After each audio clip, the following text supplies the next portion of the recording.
following is sponsored by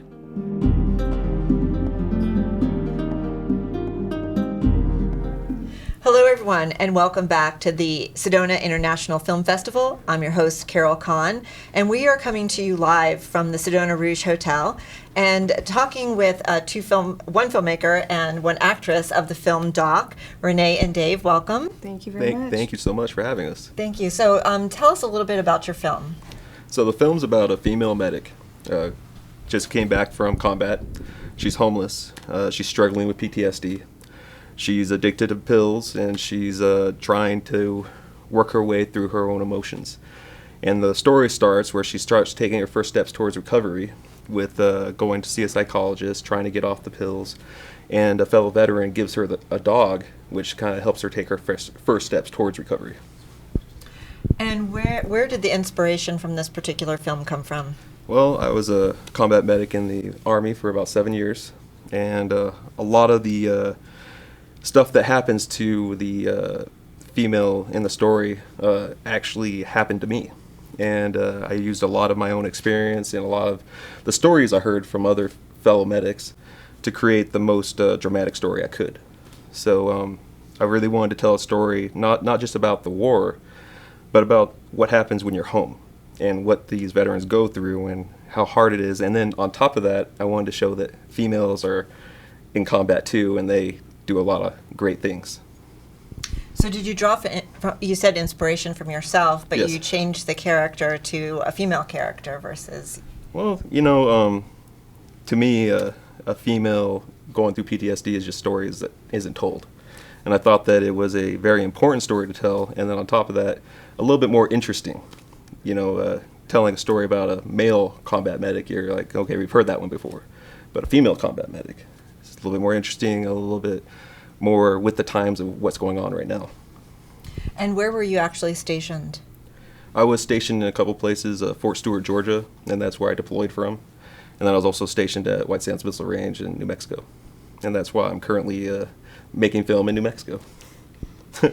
And Renee, as the actress in the film, you come from a military background.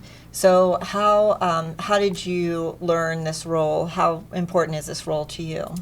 I learned this role. I grew up in the military with my father he was a warrant officer in the Army, and my mother was in the Women's Army Corps before they, put the two together. But my sister also served in the Army as well.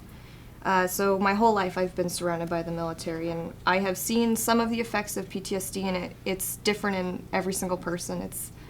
The symptoms are different, and it takes a while or it doesn't take a while to show, and there are certain triggers that you would never expect. So seeing some of those things and experiencing some of those things was,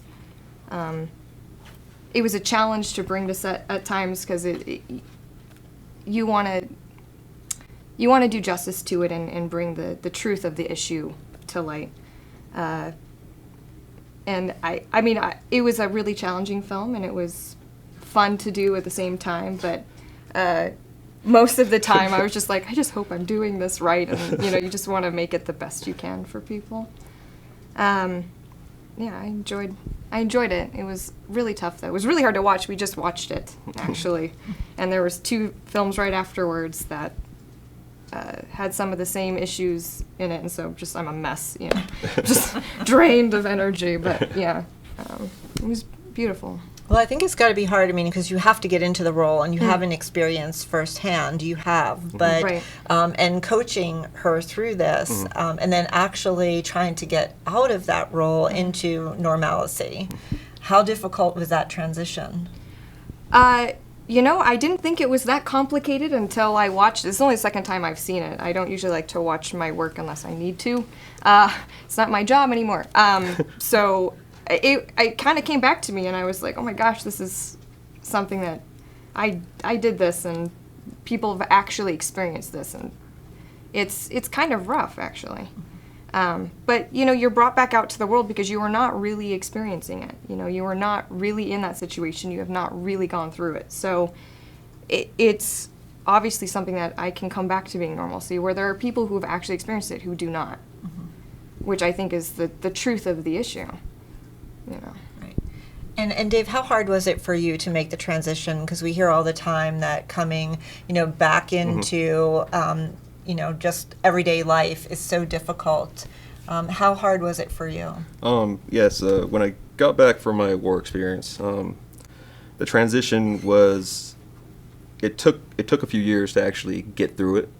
And I was still in the military, so that makes it a little easier because you're not a civilian, you're in the military, so you still see the same things all over and over again. So it kind of makes things a lot easier to have a buffer when you get back.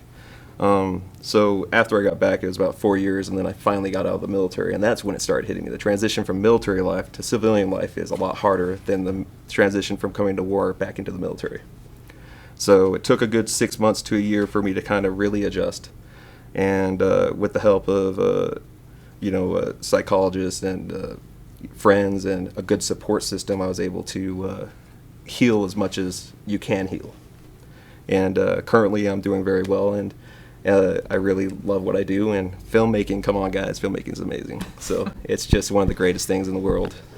So how did you transition from being a medic in the military to a filmmaker? So that's a fun story. While I was in, I made about 5 short films just as a way to blow off steam with my guys. And then when I got stationed at the missile range, one of my patients was working on this set, a little movie you might know about. It's called Transformers 2. And he built the set for that. And he was like, hey, I don't know if you've been talked to about this yet, but they're looking for a medic for a scene. And, I thought about you immediately because you're the guy that takes care of me. I was like, oh, sign me up. He's like, well, just take a headshot and we'll send it to Michael Bay and see what he thinks. So I was like, okay, cell phone, send it off to him. He's like, oh, great. So I ended up acting in Transformers 2, and I was in the scene where Shia LaBeouf gets blown up and thrown all over the place, and he lands, and 2 medics come over to try to help him. And I had this great line, all right? It was amazing. It was long. Do you want to hear it? Yeah. All right. I can't wait. Ready, shock, 1, 2, 3.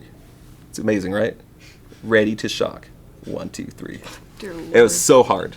No, I want you to say it like you did. I want you to say it like you did in the film. Well, I would. Okay. Ready to shock. 1, 2, 3.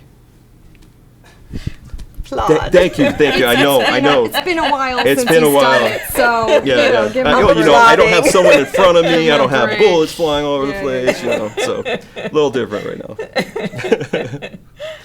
But I got bit by the bug. While I was on set, I went around talking to everybody, and they were telling me about their experience. I was like, so how is it being a filmmaker? They're like, oh, it's long hours. I was like, I know about that.